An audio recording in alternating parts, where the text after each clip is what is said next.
Untuk khotbah hari ini, The Story of Science, ayatnya terdapat di Yohanes 20 ayat 30 dan 31. Supaya Anda tidak menebak-nebak, khotbah hari Sabat ini diambil dari Injil Yohanes. Yohanes 20 ayat 30 dan 31 adalah plot atau tujuan dari ditulisnya Injil ini oleh Yohanes. Dia serangkan di sana, sesungguhnya Yesus melakukan banyak tanda-tanda lain di hadapan murid-muridnya yang tidak tertulis di dalam buku ini. Tetapi yang ditulis ini, yang dimasukkan ke dalam bukunya, adalah ditulis supaya kamu percaya. Semua yang ditulis di dalam buku ini dipilih, diceritakan, dipoles ceritanya, tujuannya satu, supaya kamu percaya. Lalu percaya apa?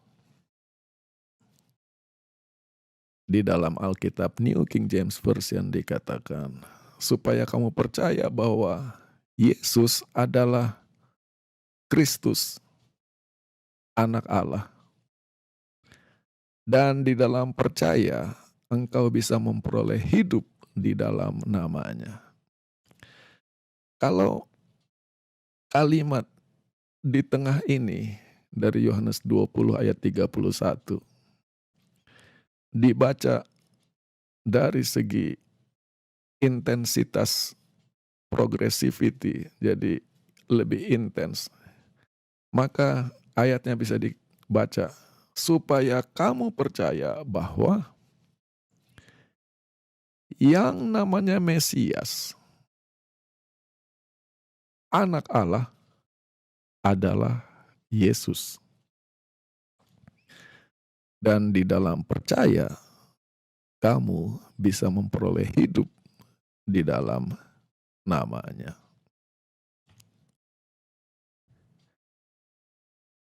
Kembali ke ayat 30, kita lihat bahwa Yohanes menerangkan cerita-cerita di dalam Injilnya sifatnya selektif, artinya hanya dipilih beberapa dari begitu banyak hal-hal yang dilakukan oleh Yesus. Jadi jangan berpikir bahwa semua mujizat Yesus di dunia ini adalah apa yang terdapat di dalam Injil. Walaupun Matius, Markus, Lukas tidak mengungkapkan sejelas seperti Yohanes, mereka semua juga sama prinsipnya, selektif. Ada banyak pekerjaan lain yang dilakukan Yesus tetapi tidak dimasukkan ke dalam Injil. Ada satu hal yang menarik. Di Yohanes 20 ayat 30, Yohanes mengatakan, sesungguhnya Yesus melakukan banyak tanda-tanda. Uniknya, Yohanes tidak mengatakan Yesus melakukan banyak mujizat.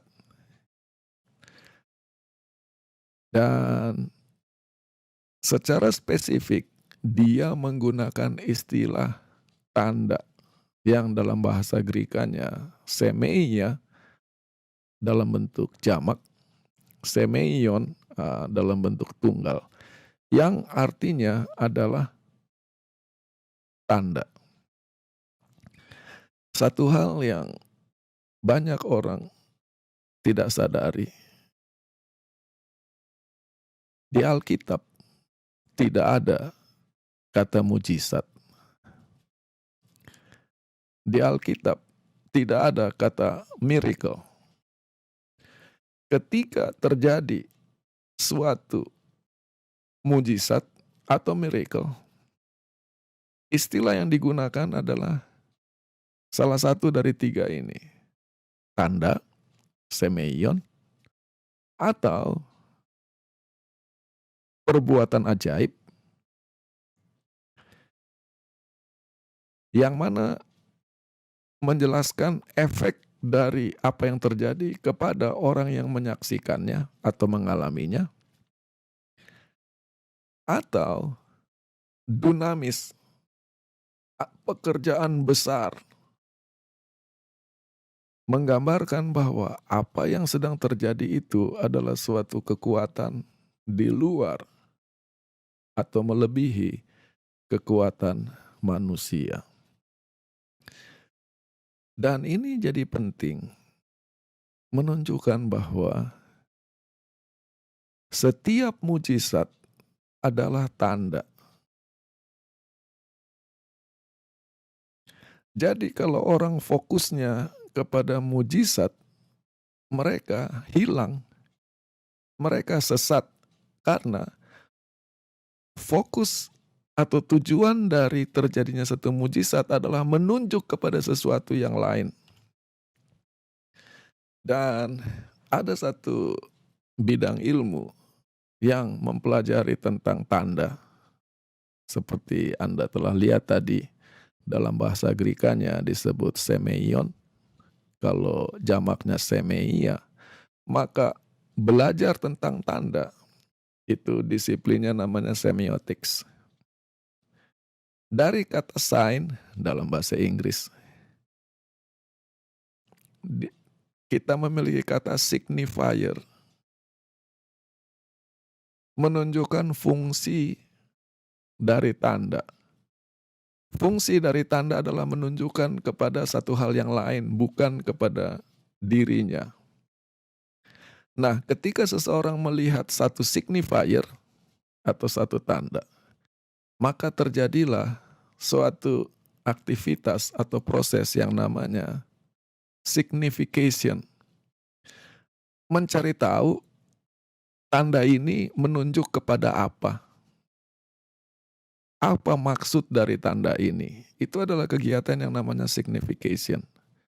Nah, ada beberapa alternatif, maka itu namanya signified, yaitu dari beberapa alternatif ini yang mana yang kita pikir arti terbaik dari tanda yang dimaksud.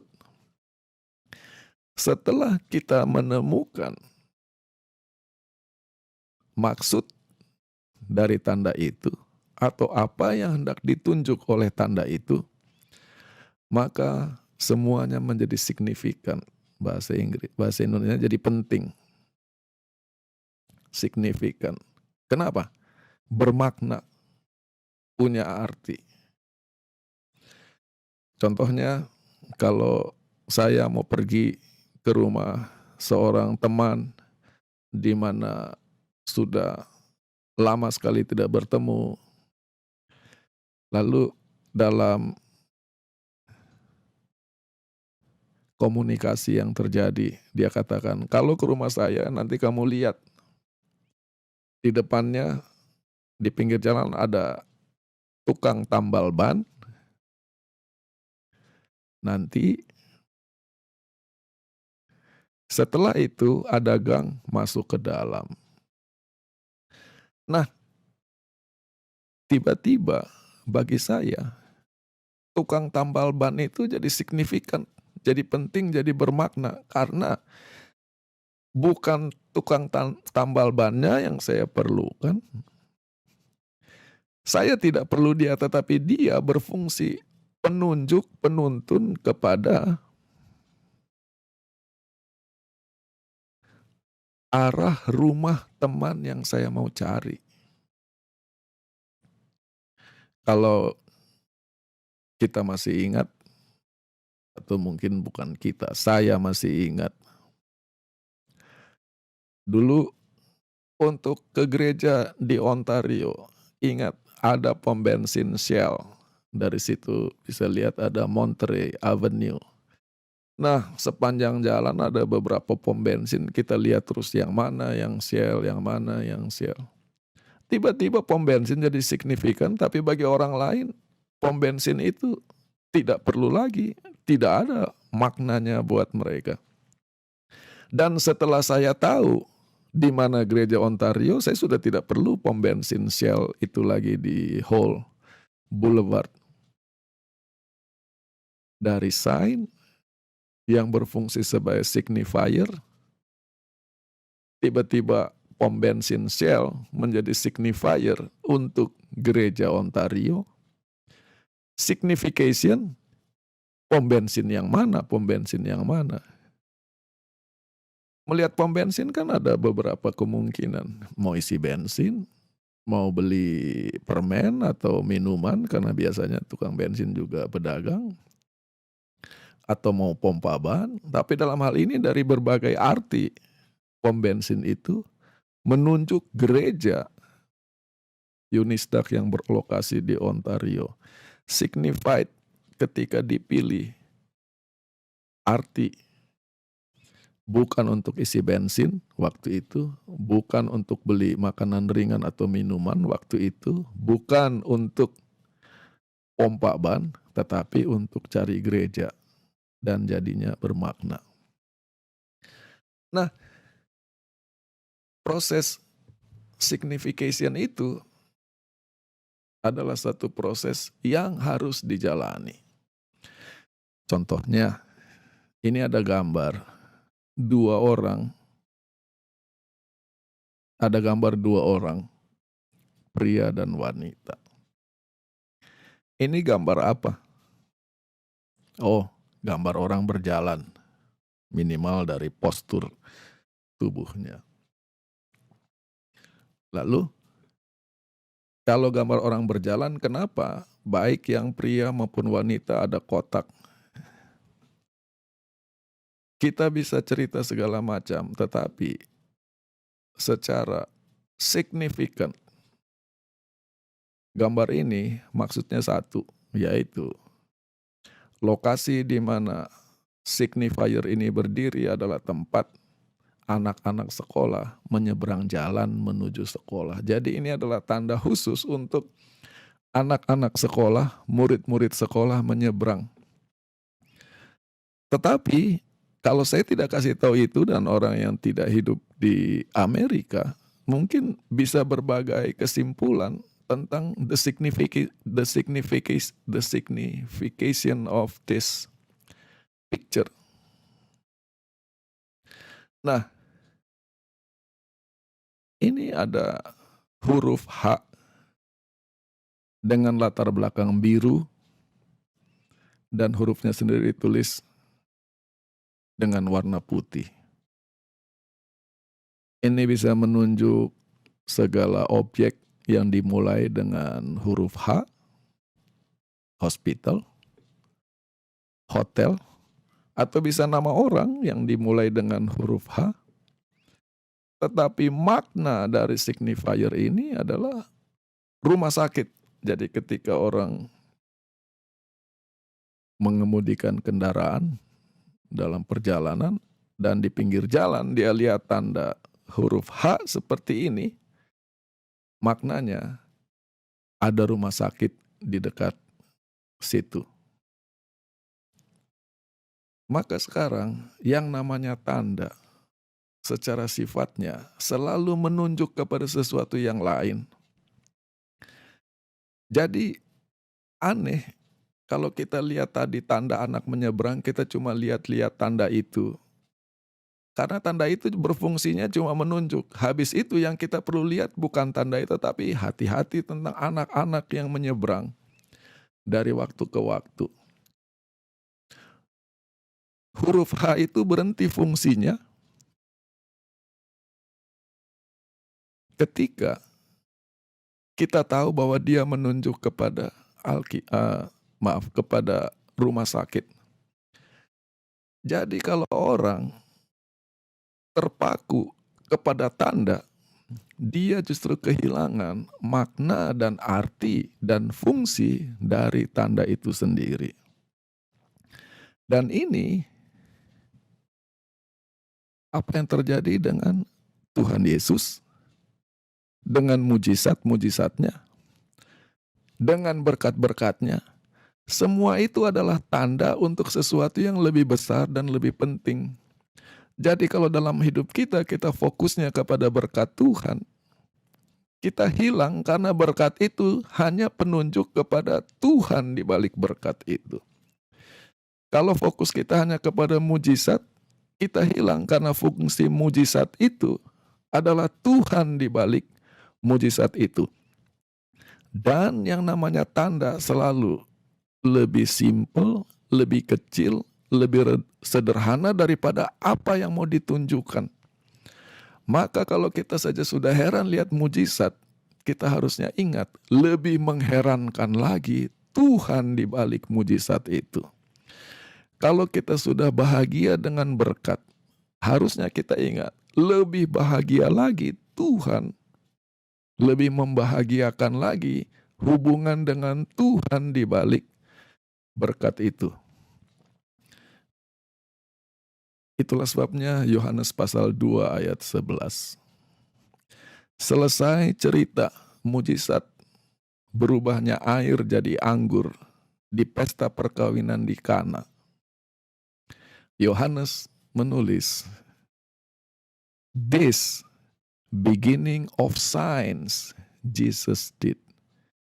Inilah awal mula, dimulainya dari tanda-tanda yang dilakukan Yesus. Kita lihat secara cerdas, Yohanes tidak mengatakan inilah dimulainya mujizat-mujizat yang dilakukan Yesus. Karena Yohanes mau kita ingat, mujizat air jadi anggur itu hanya tanda untuk sesuatu yang lebih besar dan lebih hebat lagi. Bagaimana supaya kita tidak hilang karena hanya terpukau dan terpaku kepada tanda? Sebetulnya Tuhan Yesus banyak melakukan pekerjaan tanda mujizat lain. Karena di Yohanes 2 ayat 23 dikatakan, ketika ia berada di Yerusalem pada waktu perayaan Paskah, di saat perayaan, banyak orang percaya di dalam namanya ketika mereka melihat tanda-tanda yang dilakukannya.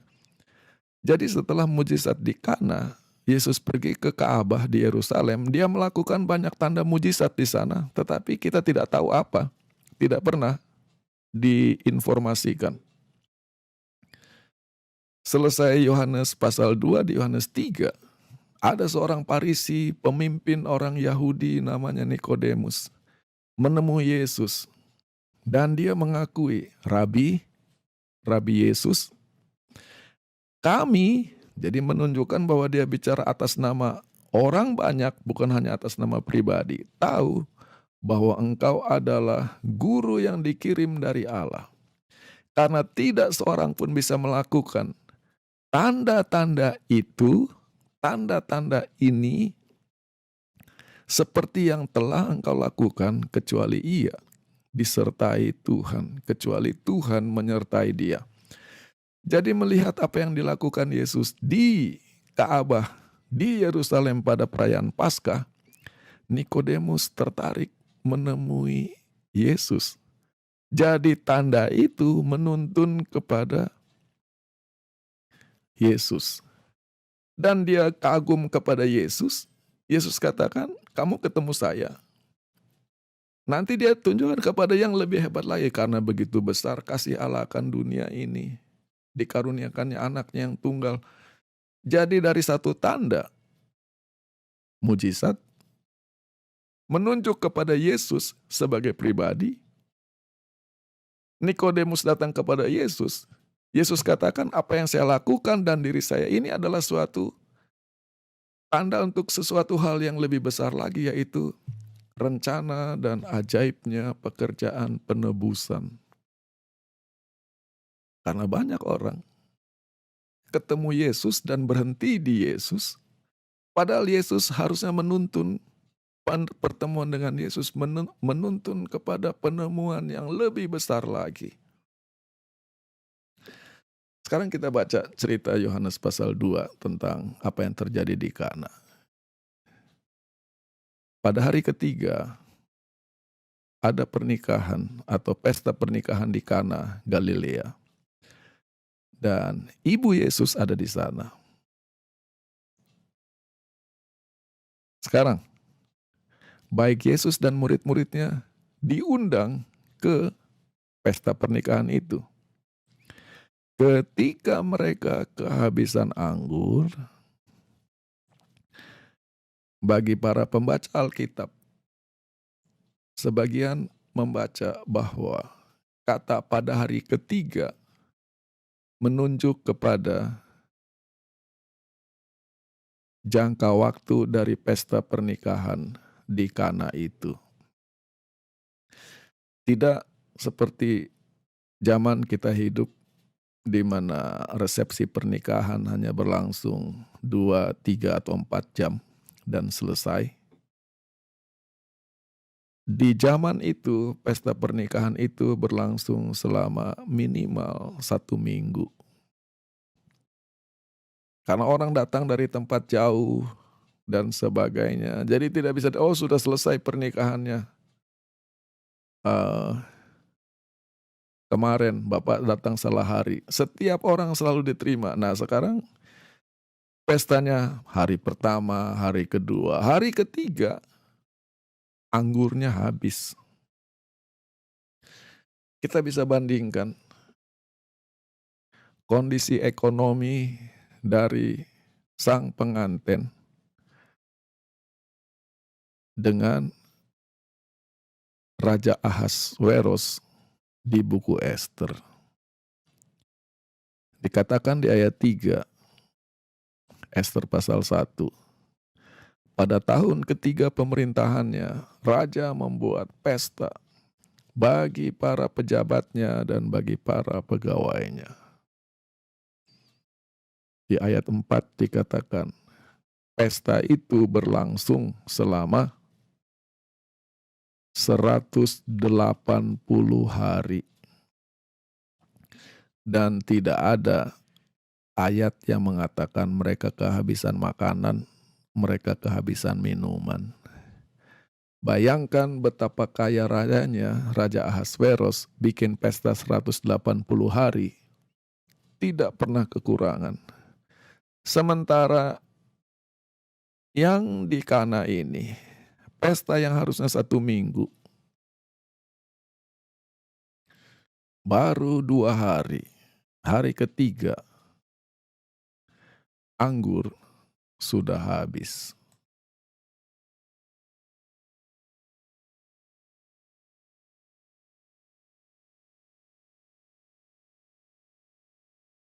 Di dalam budaya Timur Tengah,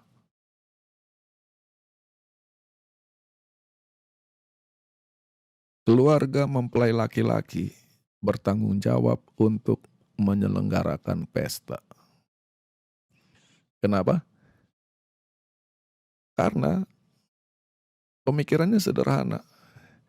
Kalau kamu bikin pesta saja tidak bisa, apalagi mau membiayai calon istrimu sepanjang sisa hidupnya. Maka dengan latar belakang ini, kehabisan anggur waktu pesta adalah aib yang luar biasa.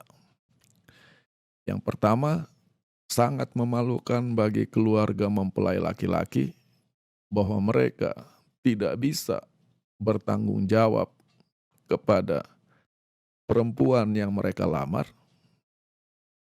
Kepada keluarga mempelai perempuan, ini juga memalukan karena putri mereka ternyata bersanding dengan orang yang tidak bertanggung jawab. Jadi ini adalah bencana besar. Dan di dalam cerita pernikahan di Kana ini kita lihat para tokoh dalam cerita. Yang pertama kita baca tadi, ibu Yesus ada di sana. Lalu Yesus dan murid-muridnya diundang. Nanti kita baca bahwa ibu Yesus ibu dari Yesus berbicara memberi instruksi kepada para pelayan. Lalu nanti para pelayan disuruh oleh Yesus mengisi tempat-tempat minuman dengan air biasa dan disuruh dibawa kepada orang yang bertanggung jawab atas pesta pernikahan itu, the master of the feast, untuk dicoba anggurnya. Dan ketika mencicipi anggur itu, pemimpin pesta memanggil mempelai laki-laki.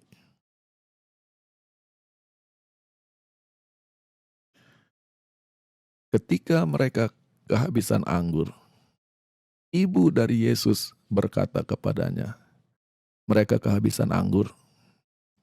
Dan Yesus berkata kepadanya, "Ibu," kita seringkali baca perempuan,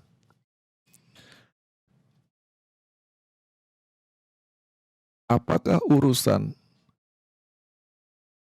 concernmu itu dengan diriku? Waktuku belum tiba."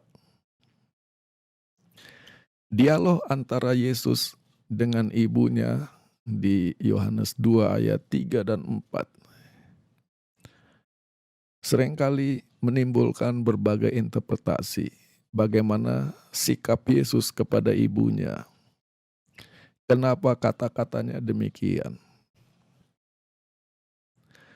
Kalau kita perlahan-lahan lihat latar belakangnya, fakta bahwa Maria melapor kepada Yesus dan bahwa Yesus diundang ke pesta itu memberi indikasi bahwa pengantin pria adalah keluarga dari Maria dan dengan demikian keluarga dari Yesus. Maka sebelum pemimpin pesta tahu, sebelum para tamu tahu, Maria bolak-balik ke dapur menjamin segala sesuatu baik. Dia langsung dengar ada masalah. Dan Maria hendak menyelamatkan nama baik dari keluarganya. Karena kalau pernikahan itu gagal, nama Maria dan Yesus ikut tercemar. Itu akan menjadi bencana, bukan hanya kepada keluarga mempelai laki-laki, tapi juga mempelai perempuan dan jadi kekacauan. Jadi apa yang dilakukan oleh Maria adalah mencoba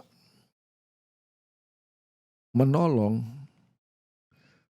memberi jalan keluar dari masalah besar yang sedang dihadapi.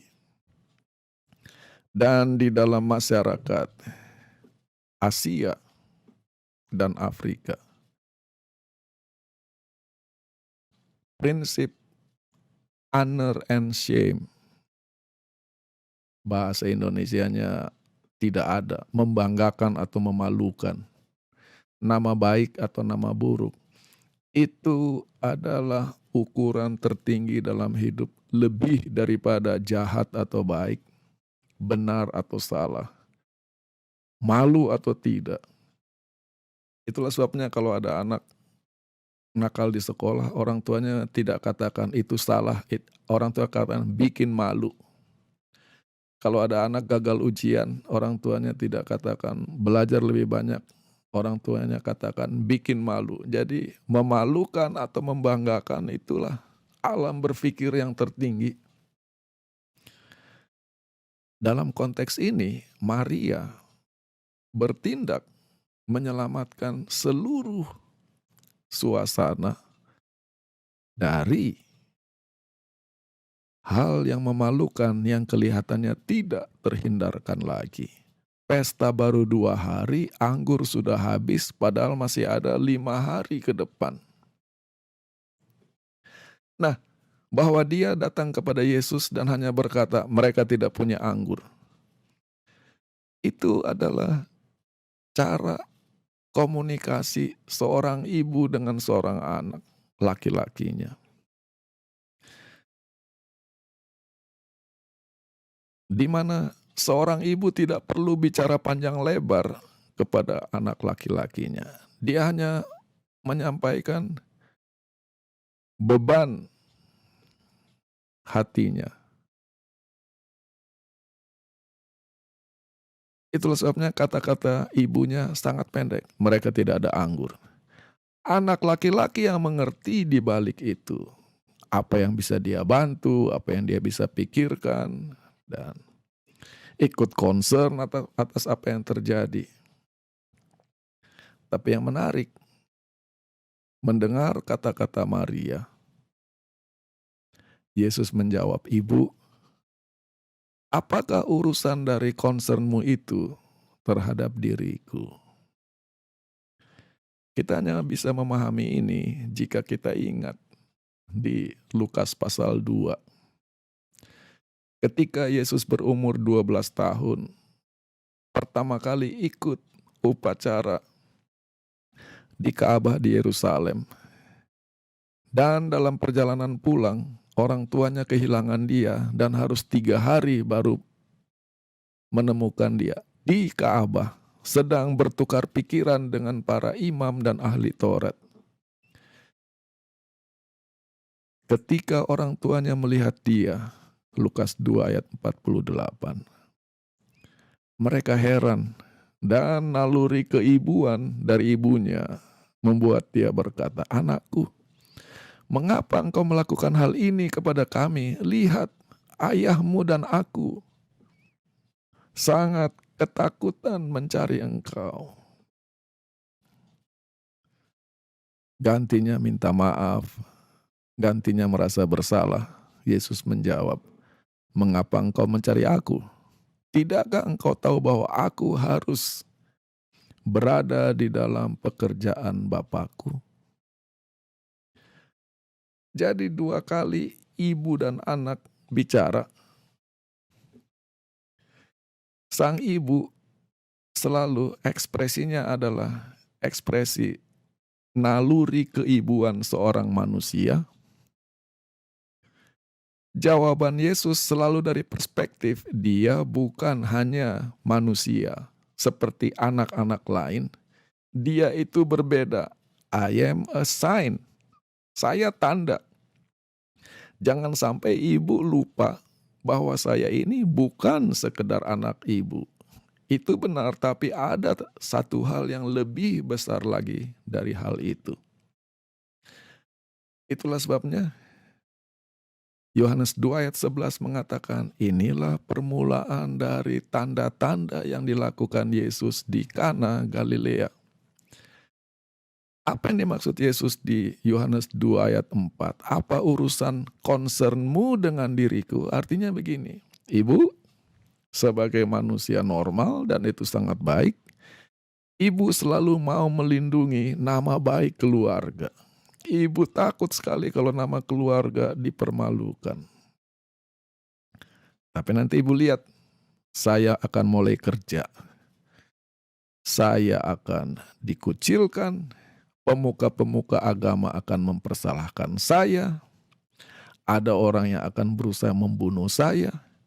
Jangan pikir karena saya melakukan pekerjaan Tuhan, ibu akan berpikir nama kita jadi harum, jadi mulia. Justru sebaliknya, jangan kaget kalau ibu akan merasa tertekan oleh karena konsep honor and shame tidak jalan di dalam pekerjaan pelayanan saya. Itulah sebabnya ibunya tidak mendebat dia, karena ibunya diingatkan. Dan ini jadi penting, karena banyak orang terjun ke pekerjaan pelayanan, ingin jadi juru kabar. Mereka berpikir, it goes with honor, always. And the honor will get greater and greater. Orang menerima pekerjaan di gereja, mereka berpikir the honor will go with it. Yang mana Tuhan Yesus nasihatkan ibunya, yang terjadi justru sudah kerja capek-capek, kerja keras, masih dipersalahkan, masih dikritik, kurang ini, kurang itu. Jangan menggabungkan aner ensiem dunia ini dengan pekerjaan Tuhan. Kalau itu yang terjadi, kamu akan kecewa. Itulah sebabnya ibunya langsung berbicara kepada para pelayan. Dia tahu hati anaknya, dia tahu sifat anaknya, dia tahu siapa anaknya, menunjukkan ibunya menangkap sign yang dimaksud oleh ibunya. Apa saja yang diperintahkannya kepadamu, lakukan. Dan betul, Yesus datang kepada mereka dan menyuruh mereka mengisi tempat-tempat minuman dengan air dan isi sampai penuh. Tiba-tiba airnya berbusa, dan yang berbusa itu busa anggur. Lalu dikatakan, ambil, kasih kepada pemimpin pesta. Dan pemimpin pesta minum air yang sekarang sudah berubah menjadi anggur. Dan ayatnya mengatakan, did not know where it came from, but the servants who had drawn the water knew. Jadi sekarang terjadi masalah tahu dan tidak tahu. Pemimpin pesta tidak tahu ada problem. Karena sebelum laporan sampai kepada dia, Maria sudah turun tangan. Maria cari Yesus. Yesus perintahkan para pelayan. The story of signs. Ada orang mengalami, menikmati yang baik-baik dalam hidup ini, yang bagus-bagus dalam hidup ini. Tetapi seperti pemimpin pesta, mereka tidak tahu bahwa banyak orang berjasa di balik kesenangan yang mereka alami. Masalahnya, mereka tidak tahu dari mana itu. Dan banyak orang diberkati Tuhan, tapi tidak tahu dari mana atau siapa sumber berkat itu. Sementara para pelayan tahu. Dan kalau mereka manusia, sayang Bapak itu tidak tanya sama kami, kenapa anggurnya enak begini.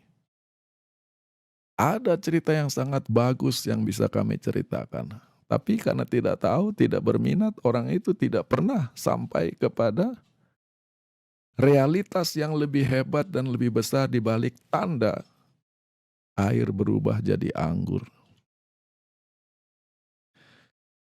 Lebih jauh, di ayat 9 dan 10 dikatakan, ketika dia cicip anggur itu,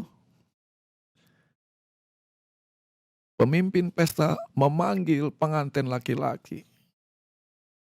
Dan sekarang dia katakan, biasanya orang kalau pesta, anggur yang paling mahal dikeluarkan. Nanti kalau orang sudah kenyang, baru kasih keluar yang kurang mahal, kurang enak supaya tidak komplain karena perutnya sudah kenyang, jadi sensesnya sudah menurun. Kamu justru yang paling mahal dikeluarkan belakangan. Pengantin laki-laki tidak tahu pemimpin pesta bicara apa. Dia tidak tahu bahwa nama keluarga, nama baiknya, harga dirinya di depan pengantinnya, di depan keluarga pengantinnya diselamatkan. The story of signs. Ada banyak orang diselamatkan hidupnya oleh Tuhan, disembuhkan oleh Tuhan, dilindungi oleh Tuhan. Tetapi seperti pengantin laki-laki, tidak tahu bahwa ada keajaiban di balik apa yang terjadi. Bahkan dikasih tahu pun dia tidak mengerti itu bicara apa. Kehilangan makna dari tanda.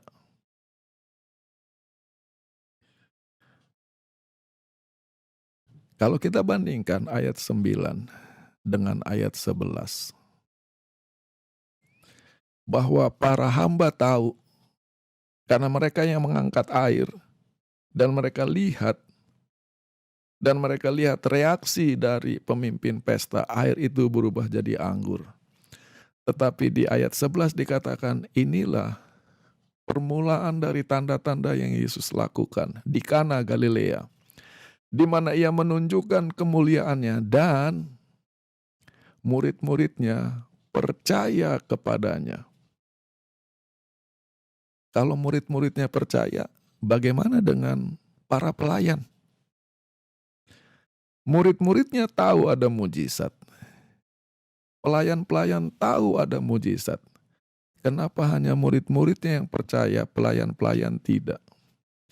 Jangan-jangan karena terlalu sibuk kerja, terlalu sibuk dengan tanggung jawab pelayanan.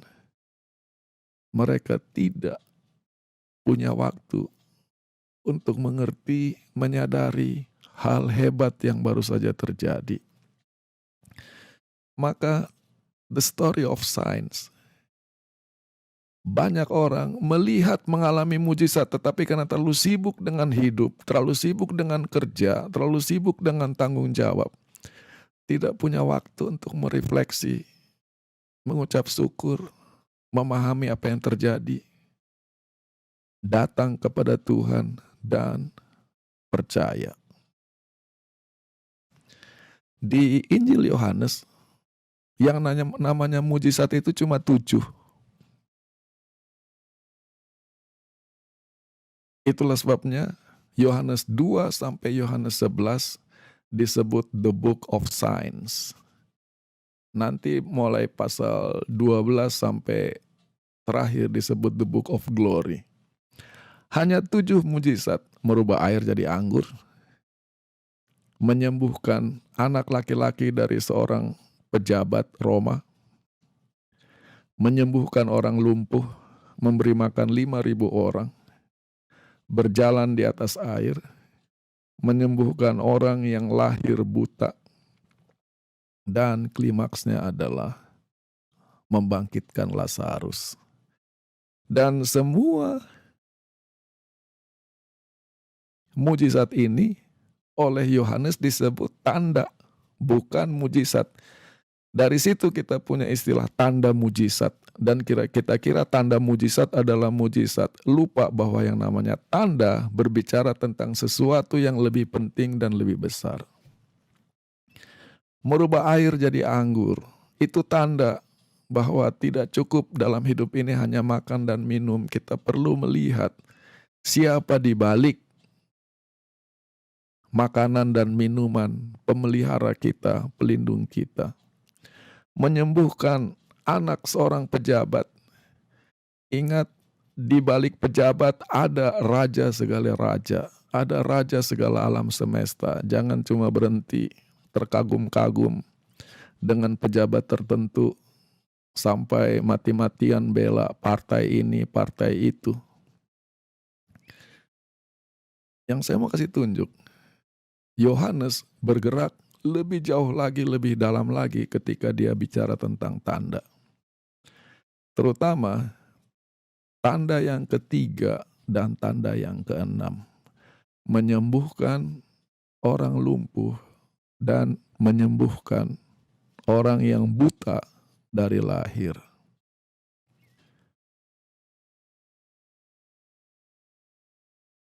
Yohanes 5 ayat 2. Di Yerusalem, di pintu gerbang domba ada kolam yang dalam bahasa Ibrani Bethesda. Di sana ada orang yang sudah terbaring di tepi kolam Bethesda 38 tahun. Lalu Yesus berkata kepadanya, bangunlah, angkat kasurmu, angkat tilammu. Ya, sebetulnya yang disuruh angkat bahkan tempat tidurmu bahasa Inggrisnya. Dan berjalanlah. Mendengar perintah Yesus, orang itu menurut immediately, segera orang itu sembuh, mengangkat tilamnya, dan berjalan. Oke, mujizat terjadi, tapi mujizat ini hanya sign, kata Yohanes. Dan disinilah sign-nya. Dan bahasa Grekanya kai yang bisa dibaca but, hari itu adalah hari Sabat.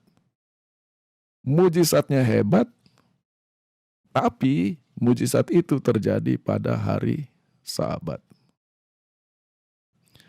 Yohanes 9 ayat 1. Yesus lewat dan dia melihat seorang yang buta sejak lahirnya. Lalu Yesus menyembuhkan orang itu, dia bisa melihat. Panjang sekali ceritanya. Di ayat 14. Dan sekali lagi bahasa Grekanya kai yang bisa diterjemahkan tapi, itu adalah hari Sabat ketika Yesus membuat lumpur dari air liurnya dan debu tanah dan mencelikan matanya. Apa yang Yohanes lakukan adalah menunjuk atau menusuk kepada sesuatu yang sangat sensitif dan sangat penting di dalam alam pikiran dan cara ibadah orang Ibrani, yaitu hari Sabat adalah tanda. Hari Sabat adalah tanda bahwa Yesus melakukan mujizat. Itu adalah tanda, tapi tanda itu sengaja Yesus lakukan pada hari Sabat. Dan dari begitu banyak mujizat yang Yesus lakukan, Yohanes pilih yang dilaporkan ini dan dia terangkan, menunjukkan hari Sabat adalah tanda. Sekarang orang mulai ribut, signification. Yohanes 9 tentang orang buta itu. Maka orang Farisi bertanya kembali kepadanya, bagaimana dia bisa bisa sembuh, bisa melihat. Dia jawab, dia menaruh lumpur pada mataku dan aku mencuci mataku di kolam Siloam dan aku melihat. Mendengar laporan itu, orang Farisi berkata, orang ini bukan dari Allah karena dia tidak pelihara Sabat.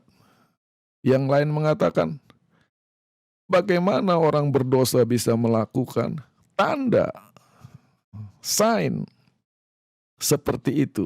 Lalu terbelahlah mereka. Ini tanda apa dan ini tanda apa? Kembali Yohanes mau bicara tentang tanda. Keluaran 31 ayat 13. Katakanlah kepada bangsa Israel, sesungguhnya hari-hari Sabatku harus kamu pelihara.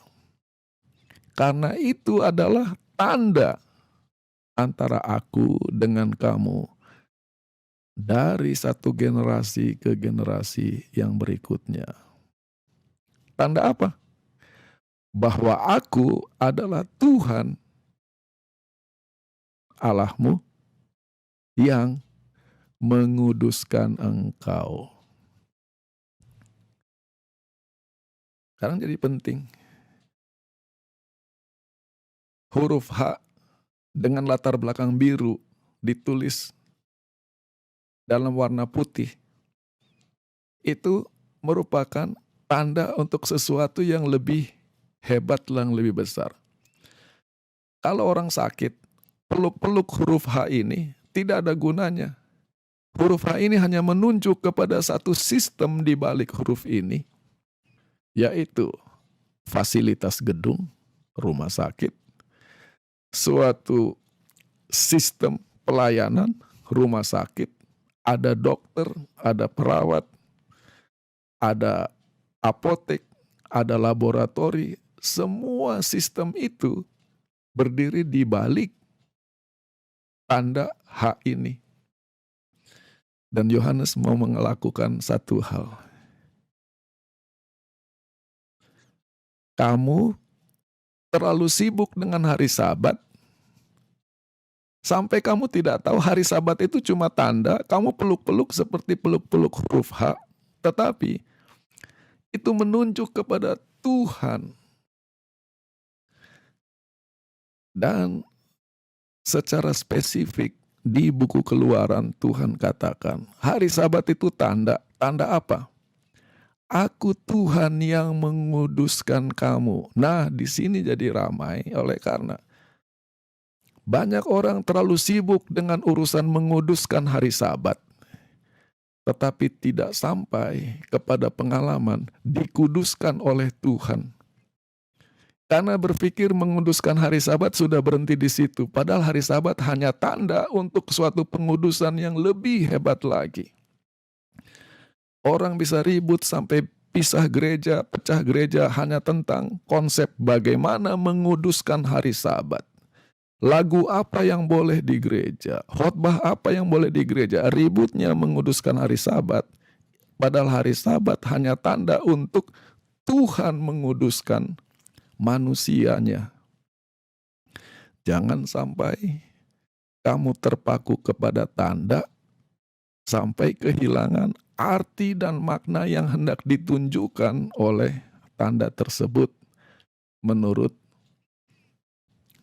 Yohanes. Yehezkiel 20. Lebih jauh lagi, aku juga memberi kepada mereka hari-hari Sabatku untuk tanda antara mereka dengan aku, supaya mereka tahu bahwa aku Tuhan yang menguduskan mereka, menyucikan mereka. Jadi, hari Sabat penting, sangat penting. Kenapa? Hari Sabat harus dikuduskan, tetapi pada saat yang sama, hari Sabat adalah tanda. Tanda untuk sesuatu yang lebih besar, yaitu untuk datang kepada Tuhan. Dan tidak cukup hanya datang kepada Tuhan, pengalaman dengan Tuhan. Dan akibatnya adalah pengalaman penyucian, pengalaman keselamatan. Itulah sebabnya di bagian penutup masa pelayanannya di dunia ini, ketika Yesus berdoa dengan Bapanya, dia katakan, inilah hidup kekal itu, bahwa mereka mengenal Engkau, mengetahui Engkau, satu-satunya Allah yang benar. Kenapa? Karena di dalam alam pikiran Injil Yohanes, buku tentang tanda, banyak orang salah melakukan signification dari tanda, hilang, mereka tidak dapat yang hendak ditunjukkan oleh tanda itu, bahwa Allah yang benar dan bahwa Yesus Mesias juru selamat yang Engkau utus. Di Hosea pasal 4 ayat 6, Tuhan berbicara kepada bangsa Israel. Umatku binasa. Bahasa Ibraninya dama, artinya stop to exist, artinya tidak ada lagi. Umatku binasa karena kurang pengetahuan. Bahasa lack itu kurang, bukan doesn't have. Bahasa Indonesia kadang tidak mengenal, does not know. Dan langsung titik, kurang pengetahuan, kata Allah itu ditambahkan dalam Alkitab bahasa Indonesia. Umatku binasa karena kurang pengetahuan. Dan engkaulah yang menolak pengetahuan itu. Jadi, seringkali Alkitab adalah tanda yang menuntun kepada Tuhan, tapi kita sangat sibuk jadi ahli Alkitab sampai tidak tertuntun kepada apa yang mau Alkitab kasih tunjuk. Agama adalah tanda, menuntun kepada Tuhan, kita ribut soal agama sampai tidak sampai kepada Tuhannya. Umatku binasa karena kurang pengetahuan dan kamulah yang menolak pengetahuan itu. Seperti pemimpin pesta di Kana, seperti pengantin laki-laki di Kana. Tanda terjadi, mereka tidak tahu. Itulah sebabnya Hosea 6 memanggil, marilah kita mengenal, marilah kita mengetahui. Mengenal apa? Mengetahui apa? Marilah kita mengejar pengetahuan tentang Tuhan, pengenalan akan Tuhan. Ini adalah arah harusnya kemana semua kegiatan rohani tertuju, supaya bisa lebih sensitif, memahami dengan benar, dengan baik, tanda-tanda yang Tuhan sedang mau tunjukkan. Saya tidak heran banyak orang baca judul khotbahnya tanda, langsung sibuk tanda-tanda akhir zaman. Tanda-tanda akhir zaman itu hanya tanda, bukan hanya menunjuk kepada akhir zaman, tapi di balik akhir zaman Tuhan. Kita terlalu sibuk dengan tanda-tanda akhir zaman, kehilangan Tuhan, tidak ada gunanya juga.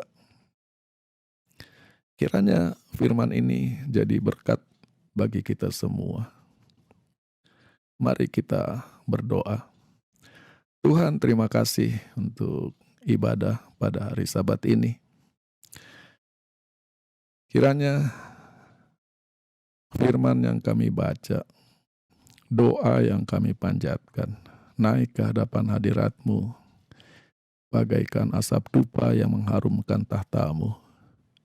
Engkau berkenan kepada ibadah kami, dan kami akan keluar dari ibadah ini sebagai orang-orang yang diberkati. Dan berkat terbesar dalam hidup adalah mengenal Engkau. Selamatkanlah kami dari hanya terjebak, terpaku kepada berbagai tanda-tanda, berbagai berkat yang sebetulnya hendak menuntun kami kepadamu, tapi kami tidak pernah mengikutinya lebih jauh. Di dalam nama Tuhan Yesus kami berdoa. Amin.